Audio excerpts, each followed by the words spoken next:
And so I said, yeah, I'm interested, let's do it. So I shoot back, yes, I'm interested to go to the next round. Still not really, expecting much because I'm saying, this is too good to be, this is Microsoft, like Bill Gates. Bill Gates. What? And I'm saying, okay, well, I'm going to go for it. So I shoot him back, yes. And we coordinate for me to go up. So I fly up, I remember it like yesterday, I fly up in December. And they put me up at the hotel downtown in the Renaissance. And I remember, like, man, they're really rolling out the red carpet. Like, they're not playing around. Like, this room is nice. Everything is so nice. And, man, this is better than anything I could ever imagine. And so I remember going down to the lobby, and I met the other interviewees, the other candidates. And I remember looking at the other candidates and starting to talk to them. And they're like, hey, so where did you go to school? And they're like, Duke, Stanford, Yale, Princeton, Harvard, MIT. The list goes on. Notre Dame. I know you guys laughed at that. Just put a count on how that is, right? But kids are like, I'm from all these Ivy League schools, so where did you go to school? Well, I went to Alabama State University. Where's that? and then I went to Troy and got my MBA. And I actually worked. All these other kids were the best and the brightest, right? They didn't even work. They didn't know what work meant. They were either on full rides or their parents were so rich that they went to these Ivy League schools for free. And they said, you actually work? How do you find time to work and do your MBA? I was like, you actually don't work? I've never met anybody who went to school without not having to work. Especially as expensive as your schools are. And they're like, yeah. So, of course, I crossed that bridge, and again, I'm still in this moment of truth of really believing in myself that I belong to be here. I belong here. I should be on this stage with these people from Carnegie Mellon and Duke and Yale and Princeton. I do belong here. I do belong here, and I'm going through that. And so I remember I couldn't go to sleep the night before, of course. I'm like, I'm about to get my big shot with Microsoft. I'm about to get my big shot the next morning with Microsoft. So I go in the next morning, and I remember I go over to the interview, and they had actually 4 45-minute interviews set up. So these are by far the most grueling interviews I've ever had in my life. 4 45-minute interviews with Microsoft is very tough, I can tell you that. They're asking me everything from technology to what pushes you, what motivates you, to every other thing that you can think of. What do you think about the overseas currency? Anything you can think of, because this is a large global company. And they want to make sure that before they invest in you, you're the right person. And so there's 30 students from all over the country that are getting ready to finish their MBA. And there's only 10 spots out of this interview round. They told us that up front, we're only going to hire 10 of you guys. So you're looking around at everybody like, is it going to be you? Is it going to be me? And I remember going through each interview, and I was like, okay, I'm here. I'm here now.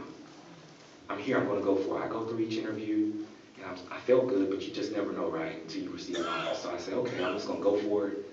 And I'm going through the interviews, and they're very tough.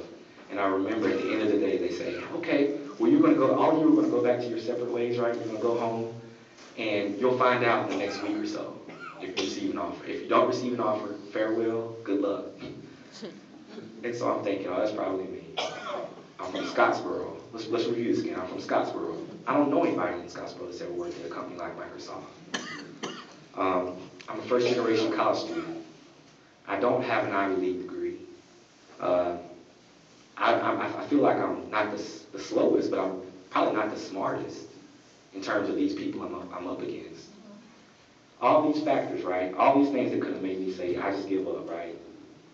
So I go home, and I remember a week passes by. I remember I called you, Joaquin, and said, man, I'm still waiting. 2 weeks go by.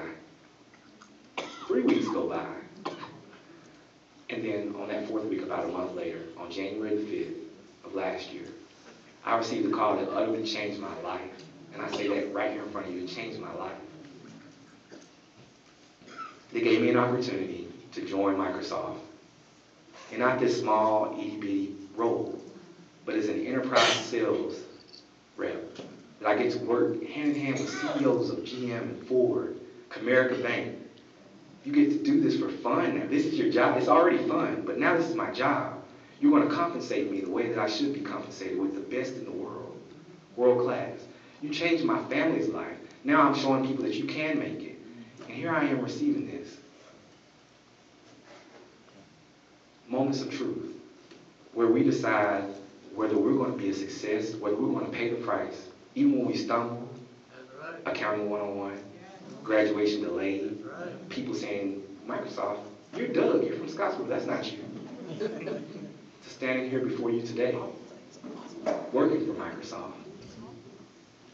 I want to share with you a little bit more. I'm almost done, so I don't want to keep people all night because I can talk. but I'm so passionate about this, and everything I'm telling you today is real. Hopefully you believe in everything I'm saying, and hopefully you connect with what I'm saying. So I'm able to stand in front of you today and say, that is true. I am living the dream. And partially, I have so many people here to thank. What I will share with you is I received an email earlier this week.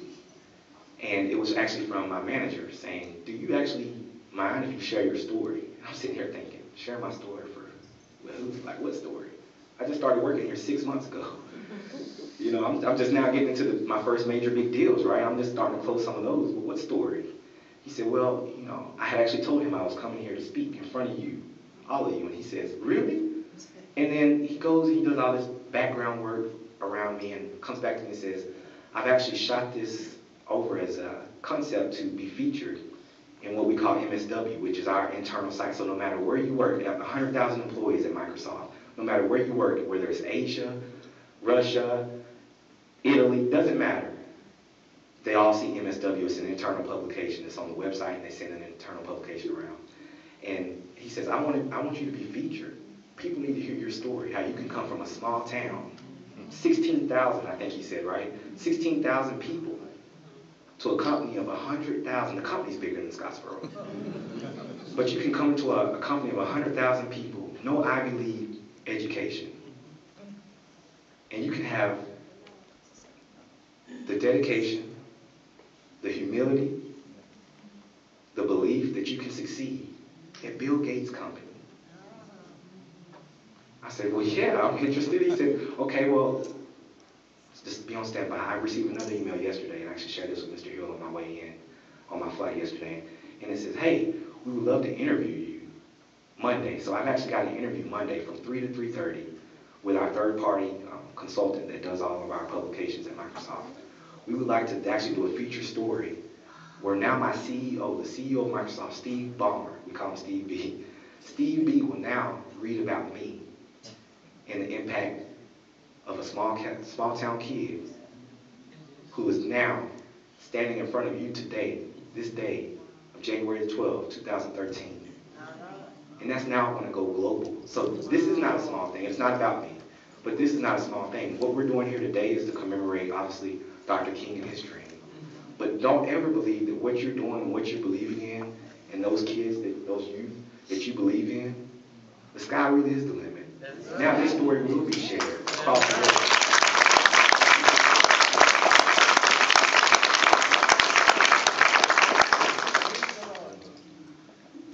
And so now I can smile because we're almost done. But I want to leave and close out with something, and I'm kind of quirky at times, so I'll bring up something that hopefully you'll understand. So I think what really guides me as the person I stand in front of you today is a simple movie, The Simple Things, right? It's a simple movie called Pursuit of Happiness. Are any of you familiar with it? And you really, obviously that's a movie, it's entertainment, but it was based off a true story of somebody who came from nothing, didn't come from all the big things, but actually had the ability to believe that he could go after those big things. He had a dream. And so there's a couple of quotes that I want to share with you. And I've watched this movie so many times, as people know. If you look on my Facebook page, you'll see Pursuit of Happiness, quotes. So I'm not making this up. And two quotes stick out to me that really push me along when I get down, when things are tough. When I got to walk in Ford or GM's office and go sit down at the table now with these big wigs, right? All these millions of dollars they have, and I'm just getting started in my career really still. And I'm going to meet with them and try to persuade them that what we have is what they need, and I can build a strategy with them to improve their companies. And so when things get tough, and I get a little nervous, even today I'm still a little nervous to stand in front of people I love and know. And as I get nervous, I think about two things. First, Never let someone tell you what you can't do just because they don't believe it can be done.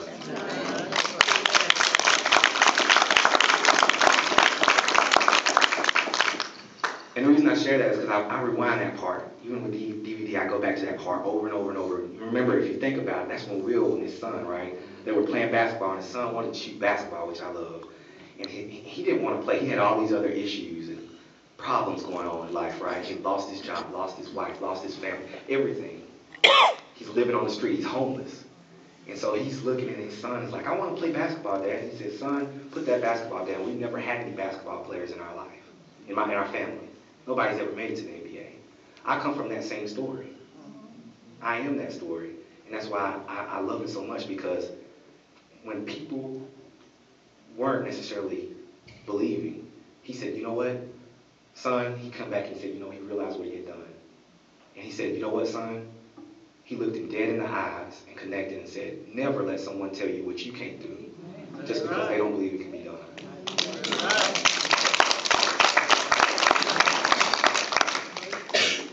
And also, right after that, he said, son, if you want something, go and get it, period. No matter what everybody else believes, no matter what everybody else says, no matter what you even sometimes wrestle with yourself and say, I don't know if I deserve to be here. I don't know if this moment is for me. If you want something, go and get it, period. And one final thought. Obviously, Dr. King has meant so much to me and everybody in this room, hopefully. But Dr. King was an extraordinary visionary, forward thinker, all these things that Mr. Stewart and everybody else recognizes. But Dr. King had one simple belief, and it's a quote that he left. Not the dream. We all know the dream, right? But another quote I want to share with you in my research of Dr. King that I found. He said, if you cannot fly, then run. If you cannot run, then walk. If you cannot walk, then crawl. But whatever you do, never stop moving forward and living your dream. Thank you.